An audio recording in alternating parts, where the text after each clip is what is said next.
Bacaan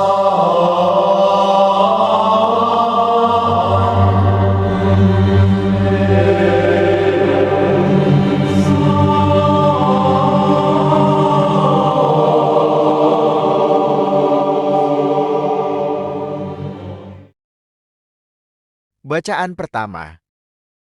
Bacaan dari Kitab Raja-Raja. Setelah rumah Allah selesai dibangun, Raja Salomo menyuruh para tua-tua Israel dan semua kepala suku, yakni para pemimpin puak orang Israel, berkumpul di hadapannya di Yerusalem untuk mengangkut tabut perjanjian Tuhan dari kota Daud, yaitu Sion.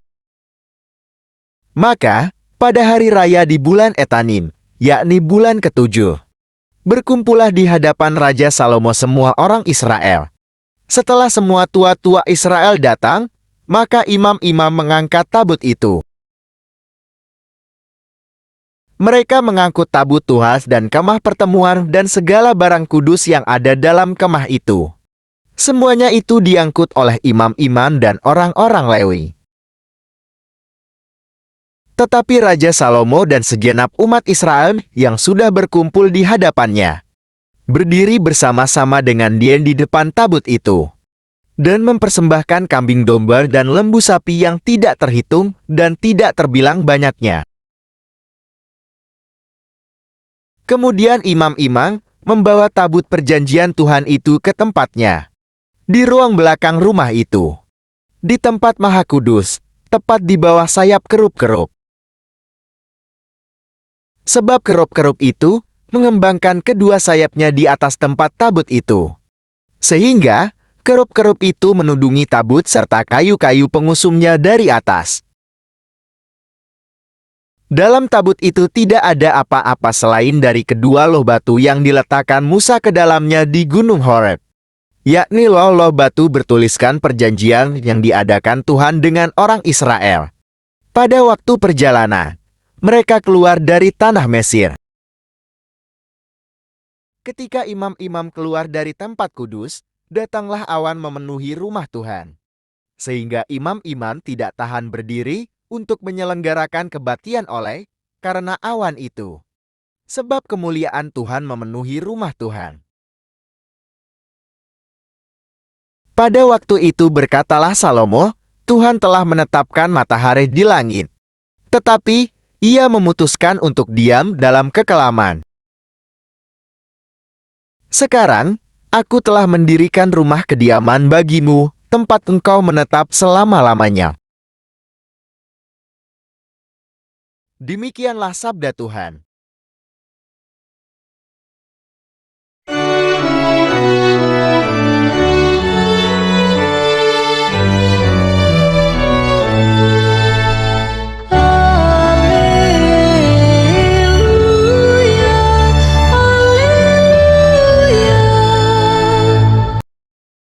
Yesus mewartakan kerajaan Allah dan menyembuhkan semua orang sakit.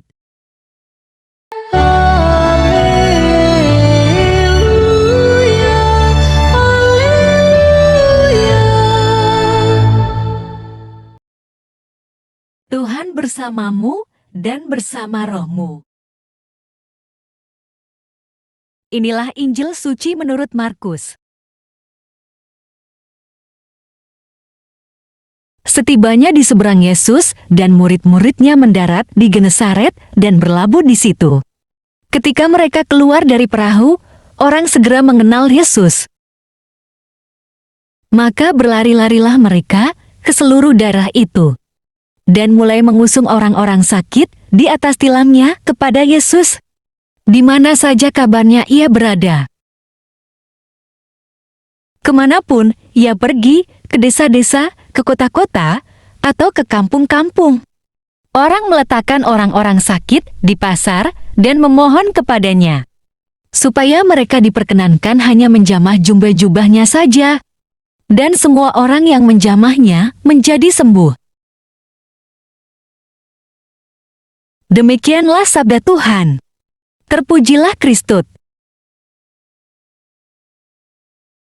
Bapak, Ibu, dan saudara-saudari terkasih dalam Kristus Yesus.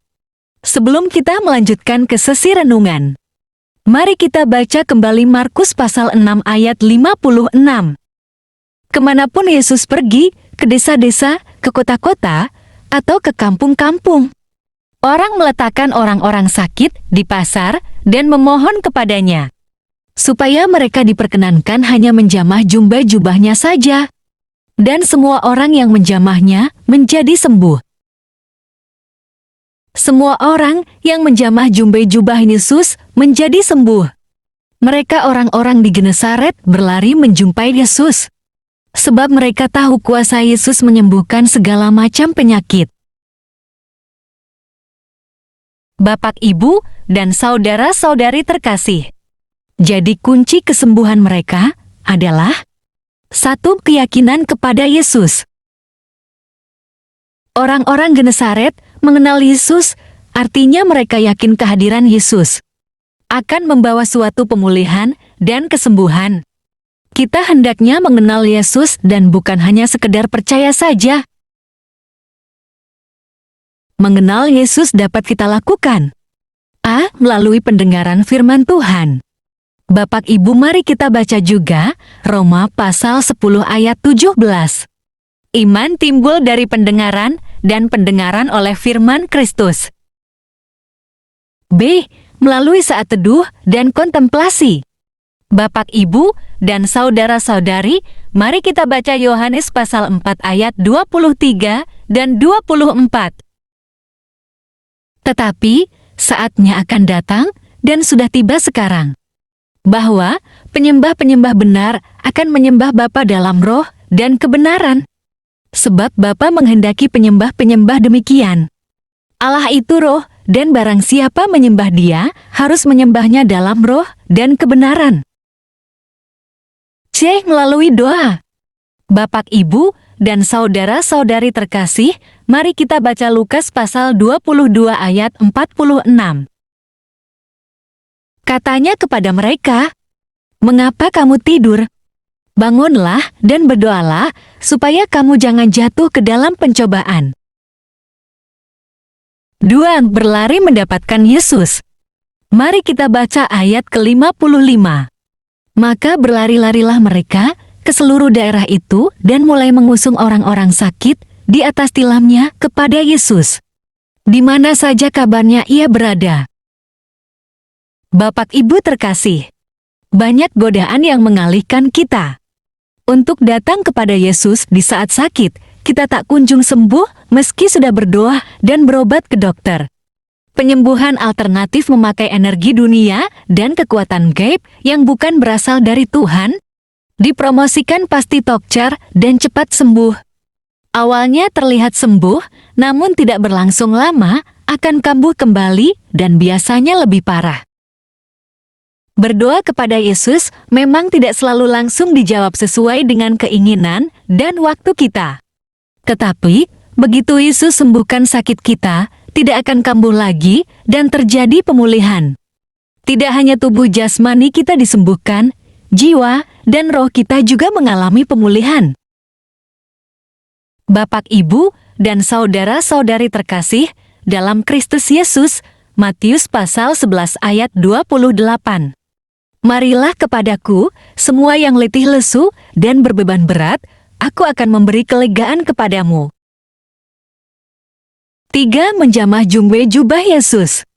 Di ayat 56b. Supaya mereka diperkenankan hanya menjamah jubah-jubahnya saja, dan semua orang yang menjamahnya menjadi sembuh. Menjamah jubah Yesus berarti ada upaya terus-menerus mendapatkan kesembuhan, sama dengan tidak putus asa. Karena kita mengenal Yesus, sehingga kita yakin bahwa Yesus pasti berikan yang terbaik bagi kita, meski belum terjadi kesembuhan fisik. Tetapi jiwa dan roh kita tetap yakin. Untuk lebih pasti, Bapak, Ibu, silakan baca-baca Mazmur pasal 23 ayat 1-6. Oleh sebab itu, kita berusaha mendekat terus pada Yesus. Sebab, kita menerima apapun yang Ia berikan kepada kita. Terkadang sakit kita belum sembuh saat itu juga. atau bisa juga sembuh total alias dipanggil pulang meninggalkan dunia adalah yang terbaik yang Tuhan berikan. Bapak, Ibu, dan saudara-saudari terkasih, mari kita baca 1 Petrus pasal 2 ayat 24. Ia sendiri telah memikul dosa kita di dalam tubuhnya di kayu salib, supaya kita yang telah mati terhadap dosa, hidup untuk kebenaran. Oleh bilur-bilurnya kamu telah sembuh. Semoga kita tetap teguh keyakinan iman percaya kepada Yesus Kristus dalam segala situasi dan keadaan hidup kita. Bagi Anda yang sakit tubuhnya, semakin teguhkan keyakinan Anda bahwa Tuhan memberikan yang terbaik menurut Tuhan, dan bukan yang terbaik menurut keinginan kita. Bapak, Ibu, dan saudara-saudari terkasih dalam Kristus Yesus. Dengan demikian Anda mau menerima bila ternyata tidak sesuai dengan yang Anda inginkan kesembuhan saat itu juga. Salam kasih, Tuhan Yesus memberkati. Marilah berdoa. Allah Bapa, sumber pengharapan, Engkau telah mengikat perjanjian dengan semua orang melalui Yesus Kristus yang terurapi. Semoga kami selalu berpegang teguh pada Dia dan berkembang menjadi umat yang patuh setia.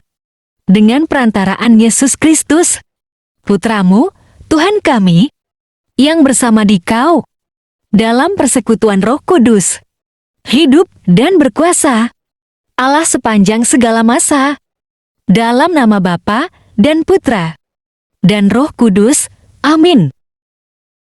Terima kasih telah mendengarkan dan merenungkan firman Allah. Jangan lupa subscribe dan aktifkan loncengnya. Terima kasih Tuhan Yesus memberkati.